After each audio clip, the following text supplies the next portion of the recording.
Spider-Man Far From Home is in theaters now.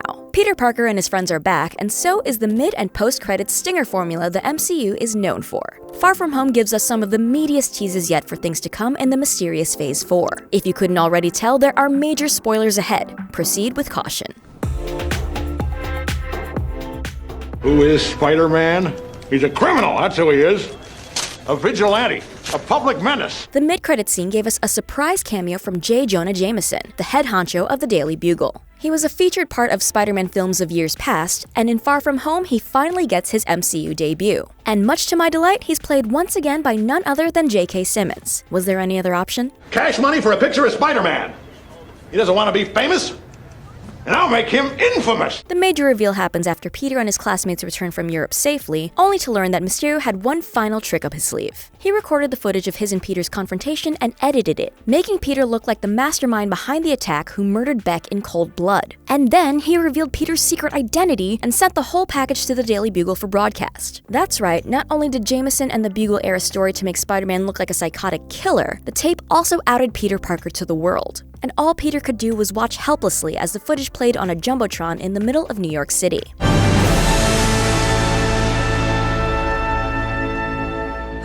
So what happens next? Historically, identity reveals haven't gone very smoothly for Peter. Back in the Civil War Comics event, Peter was encouraged by Tony to go public as the face of superhero registration. He wound up regretting it so hard that he ultimately went to Mephisto, an incarnation of the devil, to have it reversed in a story called One More Day, which effectively magically reset Peter's status quo and entirely erasing some of his long-term relationships, including his marriage to Mary Jane. Now, the MCU doesn't have a Mephisto that we know of, so that particular storyline probably won't make a one-to-one jump from page to screen. However, Peter Parker is one of Marvel's few superheroes who heavily relies on having a secret identity, which makes the next logical step for Peter's MCU a focus on that particular problem. He doesn't have to make a deal with a literal devil, but priority number one for our dear Spidey come Phase 4 is going to be putting that genie back in the bottle. Perhaps even more interesting is the potential fallout around Jameson and Peter. Though the two have no working relationship in the MCU, in this turn of events, Jameson publicly announces that Spider-Man is a teenager with all the gusto and bravado you'd expect from Triple J. Something that adds a whole extra layer of cruelty and danger to the mix. Which begs the question, is Jameson really just evil and deluded enough to want to ruin some kid's life? Or does he actually believe Mysterio's lies?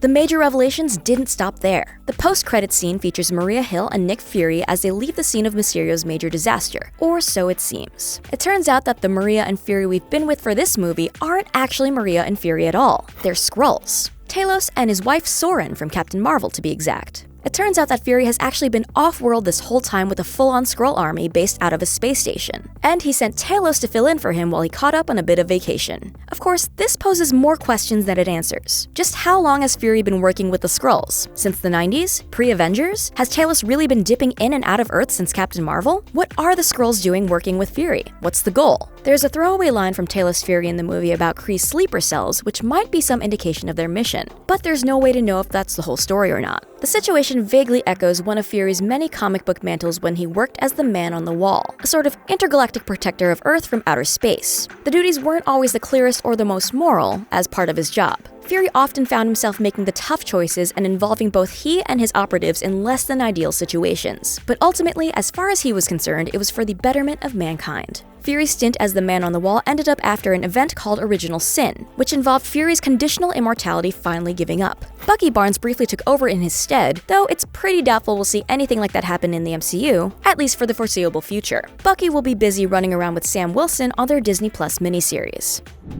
So what did you think of Far From Home's ending? Let us know in the comments below. And be sure to subscribe so you don't miss our full spoiler-filled review of Spider-Man Far From Home. Thanks for watching.